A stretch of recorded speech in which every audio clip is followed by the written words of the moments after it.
All right, y'all, how does this sound? Some crispy and juicy pork belly seasoned with Redmond smoked salt, fresh cracked pepper, and some garlic herb blend. So that is what I have going on today, and I'm going to show you how I did it. I baked this pork belly fat side up in a 400-degree oven for 30 minutes, and then I lowered the oven to 275 degrees, and I baked the pork belly for an additional hour. This works for skin on or skinless pork belly just the same.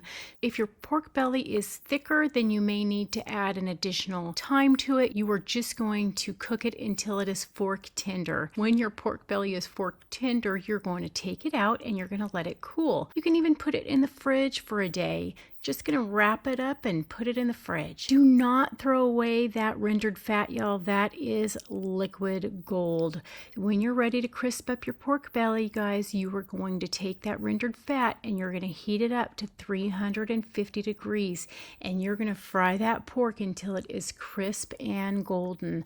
Like I said, this works for skin on and skinless. It is pure carnivore bliss.